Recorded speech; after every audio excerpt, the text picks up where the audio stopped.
खालीलपैकी कोणत्या रोगाची लागण दूषित अन्न किंवा दूषित पाणी ग्रहण केल्याने होते? तर याचं उत्तर आहे मित्रांनो, टायफॉइड या रोगाची लागण दूषित अन्न किंवा दूषित पाणी ग्रहण केल्यामुळे होते. पुढचा प्रश्न आहे, टिंबटिंब हा लैंगिकरित्या पारशीत होणारा रोग नाही. तर इथं विचारलंय लैंगिकरित्या पारशीत होणारा रोग नाही असं विचारलंय मित्रांनो. तर याचं उत्तर आहे चिकनगुनिया हा रोग लैंगिकरित्या पारशीत होणारा नाही. म्हणजेच गोनोरा हा, सिफिलस आणि कॅक्राइड तसेच HIV हे रोग लैंगिकरित्या पारशीत होणारे रोग आहेत. पुढचा प्रश्न आहे आपला 3 नंबरचा, डॉट्स हा उपचार कोणत्या रुग्णांसाठी आहे? तर याचं उत्तर आहे डॉट्स हा उपचार क्षयरोगाच्या रुग्णांसाठी आहे.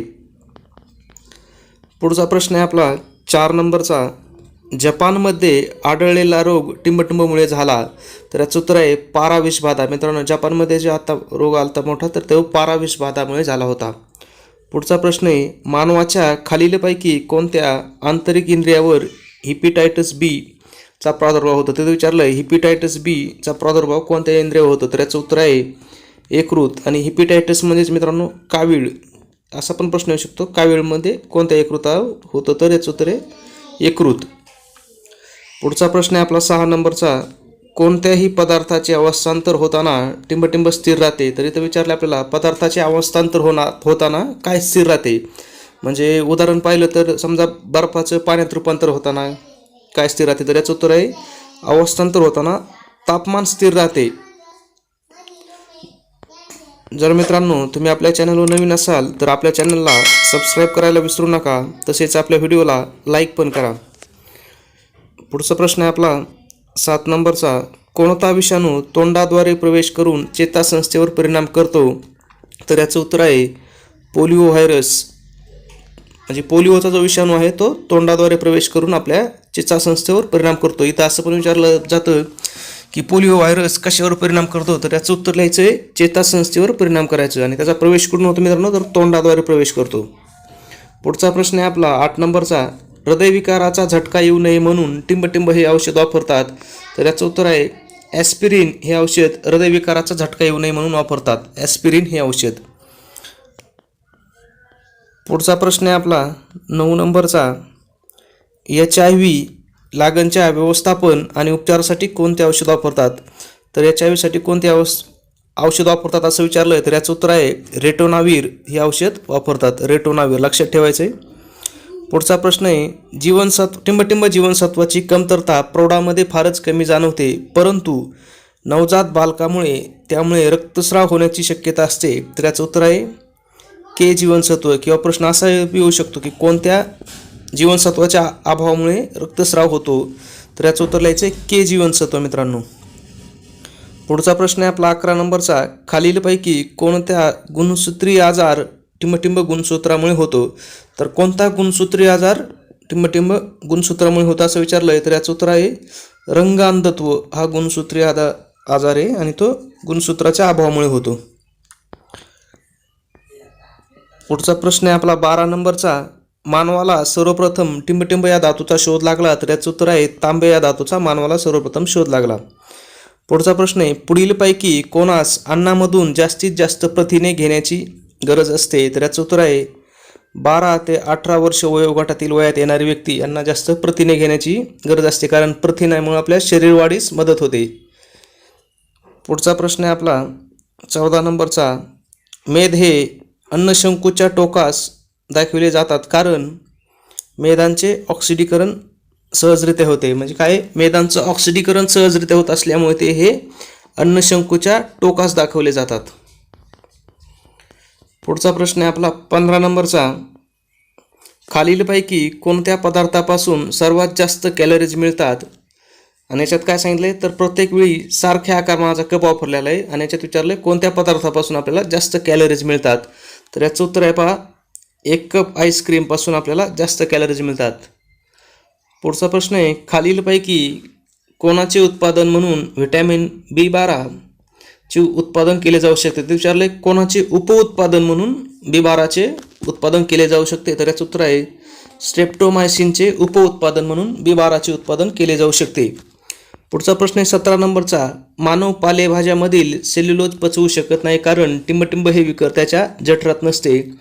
तर याचं उत्तर आहे सेल्युलोज हे विकर मानवाच्या जठरामध्ये नसते, त्यामुळे मानव पालेभाज्यामधील सेल्युलोज पचवू शकत नाही. पुढचा प्रश्न आहे आपला 18 नंबरचा. समान कार्य करणाऱ्या पेशींच्या समूहाला टिंबटिंब म्हणतात. तर याचं उत्तर आहे समान कार्य करणाऱ्या पेशींच्या समूहाला उती म्हणतात. पुढचा प्रश्न आहे आहारातील ऊर्जेचे प्रमुख स्रोत कोणते आहे. तर याचं उत्तर आहे कर्बोदके हे आपल्या आहारातील ऊर्जेचा प्रमुख स्रोत आहे मित्रांनो. पुढचा प्रश्न आहे लहान मुलामध्ये रात आंधळेपणा हा रोग कोणत्या जीवनसत्वाच्या अभावामुळे होतो. तर याचं उत्तर आहे अजीवनसत्वाच्या अभावामुळे रात आंधळेपणा हा रोग होतो. पुढचा प्रश्न आहे सकाळी सूर्यप्रकाशामध्ये त्वचेच्या खाली कोणते जीवनसत्व तयार होते. तर याचं उत्तर आहे ड जीवनसत्व तयार होते मित्रांनो, ड जीवनसत्व. आणि कुठे तयार होते तर त्वचेच्या खाली सकाळी सूर्यप्रकाशामध्ये ड जीवनसत्व तयार होते. पुढचा प्रश्न आहे आपला 22 नंबरचा. अन्न पदार्थाची ऊर्जा टिंबटिंबच्या परिणामात मोजली जाते. म्हणजे इथं विचारलंय अन्न पदार्थाची ऊर्जा आहे त्याचं एकक काय आहे. तर त्याचं एकक आहे कॅलरीज. हे लक्षात ठेवायचं मित्रांनो, अन्न पदार्थातील ऊर्जेचे एकक कॅलरीज आहे. पुढचा प्रश्न आहे अंड्यातील कोणत्या भागात प्रमुख प्रथिने असतात ज्यामुळे त्याला पूर्णान्न म्हणतात. तर याचं उत्तर आहे पांढरा बलक. म्हणजे अंड्याचा जो पांढरा बलक आहे याच्यात जास्त प्रथिने असतात, त्यामुळे त्याला अंड्याला पूर्ण अन्न असं म्हणतात. पुढचा प्रश्न आहे शाकाहारी मेदामध्ये टिंबटिंब असते व ते खोलीच्या तापमानाला टिंबटिंब असते. तर शाकाहारी मेद हे असंतृप्त मेद आम्ल असतं आणि ते खोलीच्या तापमानाला द्रव अवस्थेत असते मित्रांनो. कोणत्या अवस्थेत असतं तर द्रव अवस्थेत.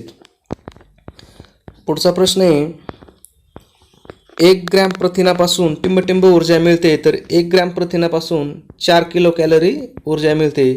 तसेच कर्बोदकापासून पण 4 किलो कॅलरीज ऊर्जा मिळते आणि फॅटपासून 9 किलो कॅलरी ऊर्जा मिळते मित्रांनो. पुढचा प्रश्न आहे भारतीय लष्करातील सर्वोच्च पुरस्कार कोणता. तर परमवीर चक्र हा भारतीय लष्करातील सर्वोच्च पुरस्कार आहे. याच्यावर खूप वेळेस प्रश्न आलेला आहे, खूप इम्पॉर्टंट प्रश्न आहे. पुढचा प्रश्न आहे संयुक्त राष्ट्र संघटनेचे कार्यालय कुठे आहे. तर याचं उत्तर आहे संयुक्त राष्ट्र संघटनेचे कार्यालय न्यूयॉर्क येथे आहे मित्रांनो.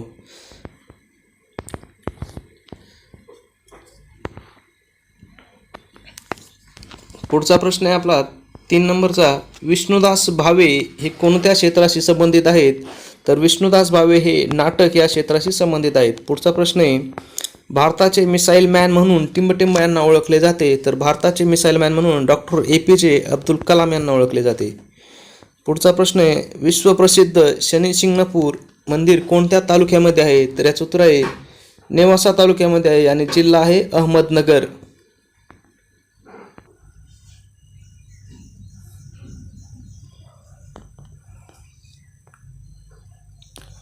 पुढचा प्रश्न आहे वन्यजीव गुन्हे नियंत्रण ब्युरोचे प्रादेशिक कार्यालय महाराष्ट्रात कोणत्या शहरात आहे. तर याचं उत्तर आहे मुंबई या शहरामध्ये वन्यजीव गुन्हे नियंत्रण ब्युरोचे प्रादेशिक कार्यालय आहे. पुढचा प्रश्न आहे निळ्या रंगाचे आधार कार्ड हे कोणाकरिता दिले जाते. तर याचं उत्तर आहे 5 वर्षाखालील मुलांसाठी निळ्या रंगाचे आधार कार्ड दिले जाते. पुढचा प्रश्न आहे 8 नंबरचा. सॅमसंग कंपनी कोणत्या देशातील आहे. तर याचं उत्तर आहे सॅमसंग कंपनी ही दक्षिण कोरिया या देशामधील आहे. पुढचा प्रश्न आहे अजलान शहा करंडक स्पर्धा कुठल्या खेळाशी संबंधित आहे. तर याचं उत्तर आहे अजलान शहा हॉकी स्पर्धा. अजलान शहा करंडक स्पर्धा ही हॉकी या खेळाशी संबंधित आहे. पुढचा प्रश्न आहे आपला पहिली स्त्री कादंबरीकार कोण. तर याचं उत्तर आहे साळूबाई तांबवेकर या पहिल्या स्त्री कादंबरीकार आहेत. पुढचा प्रश्न आहे 11 नंबरचा. संगणक टेलिफोन लाईनला जोडण्यासाठी वापरल्या जाणाऱ्या उपकरणाला काय म्हणतात. तर याचं उत्तर आहे त्या उपकरणास मोडेम असे म्हणतात. पुढचा प्रश्न आहे गेटवे ऑफ इंडिया मुंबई हे कोणत्या वर्षी बांधण्यात आले. तर गेटवे ऑफ इंडिया मुंबई येथे 1911 साली बांधण्यात आले. पुढचा प्रश्न आहे कोणत्या बंदरास अरबी समुद्राची राणी असे म्हणतात. तर याचं उत्तर आहे कोची बंदरास अरबी समुद्राची राणी असे म्हणतात.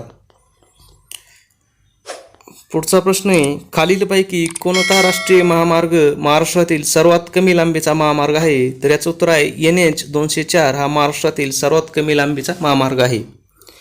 पुढचा प्रश्न आहे, जगातील सर्वात उंचावरील टपाल कार्यालय भारतातील कोणत्या राज्यात आहे? तर इथं विचारलंय जगातील सर्वात उंचावरील टपाल कार्यालय कोणत्या राज्यामध्ये आहे? तर याचं उत्तर आहे जम्मू काश्मीर.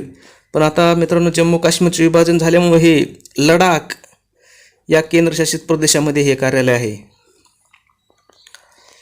पुढचा प्रश्न आहे आपला, महाराष्ट्र राज्याची पूर्व पश्चिम लांबी सुमारे किती किमी आहे? तर याचं उत्तर आहे 800 किमी ही पूर्व पश्चिम लांबी आहे आणि 720 किमी समुद्र किनारा लाभलेला आहे आपल्याला मित्रांनो, समुद्र किनारा. पुढचा प्रश्न आहे,